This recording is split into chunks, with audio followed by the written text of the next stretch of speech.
कलयुग को जगह दी परीक्षित ने, कहां दी? सोने में। कहां जगह दी? जोर से बोलिए, सोने में। आज परीक्षित अपने घर में गए। अब इनके आज इन्होंने घर में बड़ा बक्सा पड़ा हुआ था, उसको खोला। देखता हूं मेरे दादा लोगों ने क्या क्या संपत्ति मेरे लिए रखी है। तो उसमें खोला तो उसमें सोना ही सोना, सोने का इतना बड़ा मुकुट उसमें।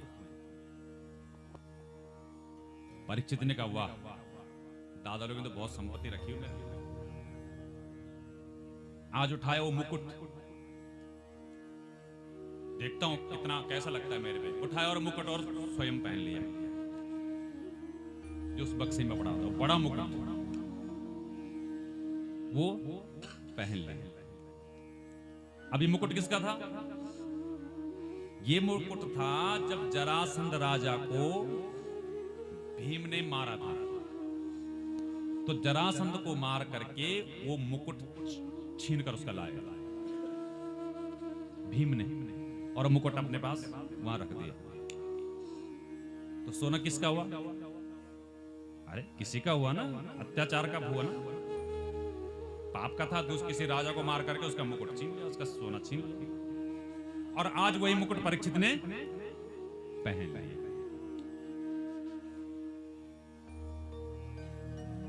वो पहन लिया मुकुट। जैसे परीक्षित ने मुकुट पहना, एकदम कलयुग बुद्धि में बैठ गया। कलयुग बैठ गया बुद्धि में। इतना धर्मात्मा राजा, इतना धर्म करने वाला, इतना पुण्य कर्म करने वाला राजा, आज माइंड में बात आई कि अरे मैं तो राजा हूं, क्यों ना आज शिकार खेलने जाऊं। जिस व्यक्ति ने कभी चींटी न मारी हो और वो व्यक्ति बोली मैं आज शिकार खेलने जाता हूं, जो धर्मात्मा राजा है, समझ रहे हैं? अरे कलयुग जब बुद्धि में बैठ जाता है तो जो कलयुगी लोग हैं तभी ये हत्याएं करते हैं। जो हत्या करने वाले लोग हैं, पाप करने वाले लोग हैं, इनकी बुद्धि में कलयुगी तो बैठा हुआ है। और राजा चला गया शिकार खेलने के लिए। इतना धर्मात्मा राजा। अब जंगल में गया तो जंगल में बहुत सारे मृगों को मार करके पूरा जंगल पर भटकता रहा। प्यास लगी, घूमता फिरता वो एक संत के आश्रम में पहुंच गया। प्रेम से बोलिए, जोर से बोलिए, थोड़ा धीरे धीरे बोलिए।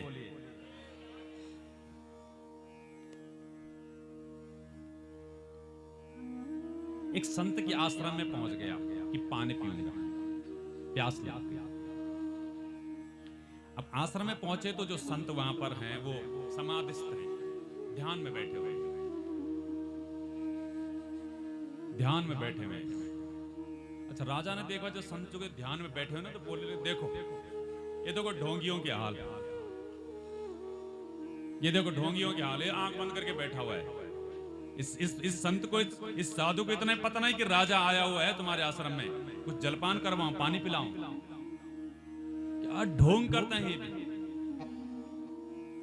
कलयुग बैठा हुआ है ना, कलयुग बैठा हुआ है। किसी ब्राह्मण ने बड़े बाल रखे तो उसको बोलेंगे ढोंगी बोलेंगे।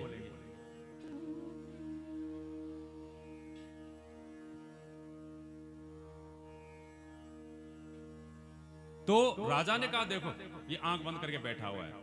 गुस्सा आया, बहुत गुस्सा, क्रोध आ गया। ये मुझे पानी के लिए भी नहीं पूछ रहा है। अब था वहां पर मरा हुआ सर्प, मरा हुआ सांप, उठाए वो अपने बाण से वो सर्प और उस संत के गले में डाल दिया। देख रहे हो आप? अरे जब कलयुग बुद्धि पे सवार होता है तो व्यक्ति संतों का अपमान करता है। जब कलयुग बुद्धि पे सवार होता है तो व्यक्ति ब्राह्मणों का अपमान करता है। जब कलयुग बुद्धि पे सवार होता है तो व्यक्ति गाय का अपमान करता है। जब कलयुग बुद्धि पे सवार होता है तो व्यक्ति अपने माँ बाप का अपमान करता है। जब कलयुग सवार होता है तो अपने से बड़ों का अपमान करता है। समझ रहे हैं? कब? जब कलयुग सवार होता है। इतना बड़ा राजा, धर्मात्मा राजा, अरे जो संतों का इतना सम्मान करने वाला था, उसके बुद्धि में कलयुग बैठा और उसने मरा हुआ सर्प जो है राजा को, संत के गले में डाल दिया और अपने आप चले गए।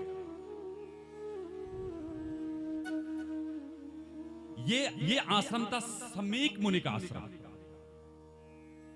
इनका पुत्र है एक छोटा बालक जिसका नाम है श्रृंगी। वो तट पर जो है कहीं खेलने जा रखे हैं, गंगा के तट पर बच्चे जा रखे हैं। जब उस बालक को किसी ने बताया कि अरे श्रृंगी, अरे तेरे पिताजी के गले में किसी राजा ने मरा हुआ सांप डाल दिया और तू यहां खेल रहा है। ऋषियों के बालक तेजस्वी, ओजस्वी, तपस्वी, क्रोध आ गया बालक को। मेरे पिताजी गले में किसी राजा ने मरा हुआ सर्प डाल दिया, ऐसी धृष्टता करते हैं, ऐसा पाप कर्म करते हैं। उसी समय जल निकाला हाथ पे और जल लेकर के शाप देने लगे। इति लंघित मर्यादम तक्षकः सप्तमे हनि दंक्षति स्म कुलांगारम चोदितो में तद्रुहम। जिस राजा ने ऐसा कुकृत्य किया है, अपनी मर्यादा को उल्लंघन किया है, मैं श्राप देता हूं कि उसकी 7 दिन में मृत्यु हो जाए। श्राप देता हूं कि 7 दिन में मृत्यु हो जाए। श्राप दे दिया एक बालक ने, छोटे बालक ने।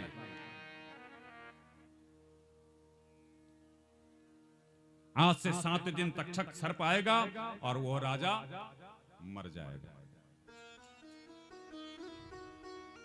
श्राप दे दिया। अब यहां राजा परीक्षित को जब पता चला कि ओहो मुझे श्राप मिल गया और 7 दिन में मरने वाला, क्योंकि ब्राह्मणों का शाप, ब्राह्मणों का श्राप, संतों का श्राप कभी निष्फल नहीं जा सकता।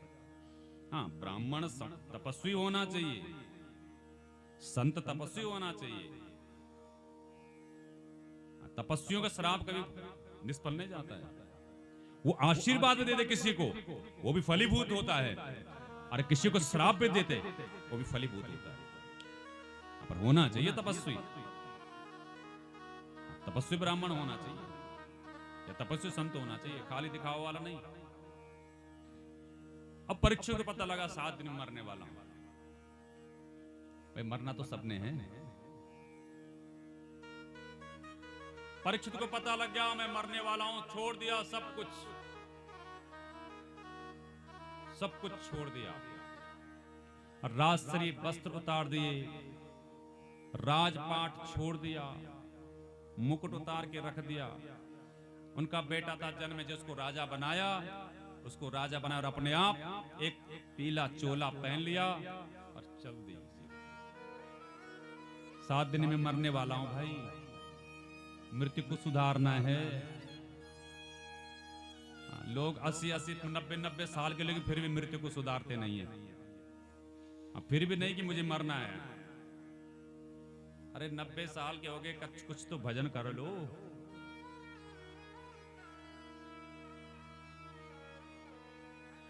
वो घर स्वर्ग होता है जिस घर के छोटे छोटे बालक भी भजन करते हैं, जिस घर के छोटे छोटे बालक भी पूजा पाठ करते हैं।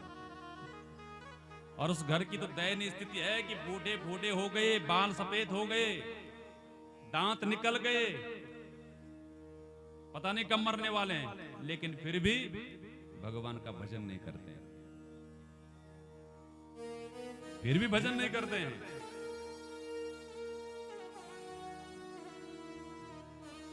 तपस्वी का बेस बना करके चल दिए परीक्षा, छोड़ दिया सब कुछ। अब चल दिए तो पूछने लगे महाराज जो व्यक्ति 7 दिन में मरने वाला उसको क्या करना चाहिए? जिसकी मृत्यु 7 दिन में होने वाली हो उसको क्या करना चाहिए? अरे सबकी मृत्यु 7 दिन में होने वाली है, सबकी सब 7 दिन में तो मरने वाले हैं। गिनो। इतवार, बोलो इतवार, सोमवार, मंगलवार, बुधवार, वीरवार, शुक्रवार, शनिवार, और भी कोई बार? और भी कोई? इन्हीं बारों में तो मृत्यु होनी है। मतलब क्या है? 7 दिन में ही मृत्यु होने वाली है सबकी। 7 दिन में ही मरना, इन 7 दिनों में मरना है। तो परीक्षित जी गए, भाई मैं 7 दिन मरने वाला हूं, क्या करना चाहिए? कोई भी नहीं बता पाया। किसी ने कहा यज्ञ करो, किसी ने कहा अनुष्ठान करो, किसी ने कहा माला जपो, किसी ने कहा, सब अपने अपनी बातें। चलते चलते वहां से जो है चलते चलते कहां पहुंच गए? उत्तर प्रदेश के मुजफ्फरनगर जिला सुकताल में पहुंच गए। गंगा के किनारे सुकताल में पहुंच गए, गंगा का किनारा। वहां पहुंच गए, वहां संत बैठे हुए थे। संतों से पूछा कि महाराज मैं 7 दिन में मरने वालों, क्या करना चाहिए मेरी मुक्ति हो जाए? 7 दिन में वो सर्प आएगा और मुझे डस देगा, मैं मर जाऊंगा, क्या करना चाहिए? संत किसी का पक्ष था यज्ञ करो, किसी का पक्ष था आप पूजा पाठ करो। तो दोनों संत के आपस में भिड़ गए, आपस में भिड़ गए, कोई निर्णय नहीं निकला। लेकिन लगन आपकी सच्ची हो ना, लगन सच्ची हो भगवान से, तो गुरु तो मिल जाता है। गुरु को ढूंढना नहीं पड़ता है कि ढूंढ लिया। अच्छा गुरु तो स्वयं शिष्य के पास चल करके आ जाता है। लेकिन शिष्य होना चाहिए पहले शिष्य तो बनो। गुरु तो अपने आप स्वयं आ जाएगा। परीक्षित शिष्य बन गए ना, सब कुछ छोड़ दिया। कोई मन में विकार नहीं है, कोई क्लेश नहीं है, कोई दुख नहीं है, कोई मान नहीं है, कोई अभिमान नहीं है, कोई घमंड नहीं है, सब कुछ छोड़ करके संतों की शरण में आ गए। तो गुरु स्वयं भगवान बन करके आ गए। कौन? तत्रा भवत भगवान व्यास पुत्रो यदृक्षया गामट मानो नपेक्षः अलक्षलिंगो निजलावतुष्टो वृतश्च बालैर अवधूत वेशः। तत्रा भवत, उसी समय, तत्रा भवत भगवान, उसी समय भगवान वेदव्यास के जो सुपुत्र हैं सुखदेव जी, साक्षात भगवान के ही अवतार जो हैं, साक्षात भगवान है, वो उसी समय प्रकट हो गए, वो उसी समय आ गए। अलक्षलिंगो निजलावतुष्टो, जिनके शरीर पर कोई पहचान नहीं है। पहचान मतलब, अरे किसी बाबा का खड़ा तिलक, किसी का गोल तिलक, किसी का पड़ा तिलक, किसी के हाथ में कुछ, किसी के बाल लंबे, किसी के काटे हुए, अलग अलग चिन्ह। मेरा संप्रदाय ये है, मेरा ये है, मेरा अखाड़ा ये है। कोई लिंग नहीं है, कुछ भी नहीं है, कोई पहचान नहीं है। अलक्षलिंगो, पूरा नंगा शरीर है, मात्र शरीर पे एक कॉपीन पहनी हुई बस। वृतश्च बालैर अवधूत वेशा, अवधूतों के वेश में घूम रहे हैं। बाल लंबे लंबे हैं, चौड़ी छाती है, क्या सुंदर दिख रहे हैं आप सुखदेव जी। लोग उनके पीछे रहे, बाबा आ गया, बाबा आ गया, बाबा आ गया।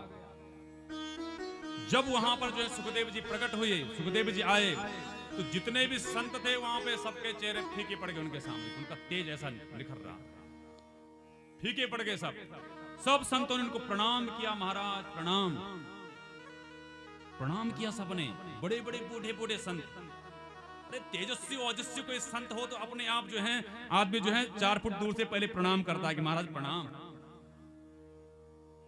प्रणाम कोई जान पहचान करके थोड़ी भी प्रणाम करता है। आपके अंदर तेज है, ओज है, दिव्यता है, तप है, ज्ञान है, तो 4 फुट दूर से लोग प्रणाम करेंगे आपको। प्रणाम महाराज। स्वदेशी पूजते राजा, विद्वानम सर्वत्र पूज्यते। जो विद्वान व्यक्ति उसकी तो पूजा सारी जगह होगी, कहीं भी चला जाए। तो संतों ने कहा परीक्षित से, परीक्षित अरे पूछो इनसे, इनसे पूछो, इनसे प्रश्न करो। और परीक्षित जी ओ तारीफ करने लगे, महाराज आपका अवतार हुआ है, आप आए हैं, आप तेजस्वी संत। अरे संतों ने कहा इनका तारीफ मत करो ज्यादा। हाँ, जो अच्छे संत हो तारीफ नहीं चाहते कि हमारी कोई तारीफ करे। तारीफ तो वो चाहते हैं जिनको दिखावा करना है। तारीफ तो चाहते हैं हमारी तारीफ, हमारा थोड़ा नाम हो, लोग हमारे बारे में जाने। इसलिए बोले सीधा प्रश्न करो अपना। सीधा प्रश्न किया। अतः पृच्छामि संसिद्धिम योगिनां परमं गुरुम पुरुषस्येह यत्कार्यं म्रियमाणस्य सर्वथा।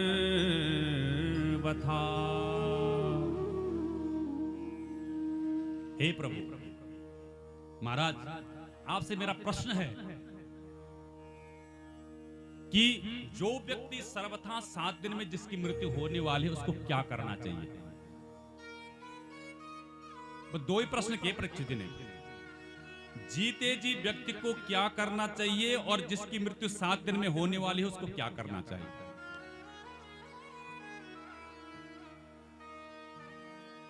किसका श्रवण करना चाहिए, किसका जप करना चाहिए, किसका तप करना चाहिए, क्या करना चाहिए, ये बताइए। अरे सुखदेव जी को बिठा दिया, एक आसन पे बिठा दिया,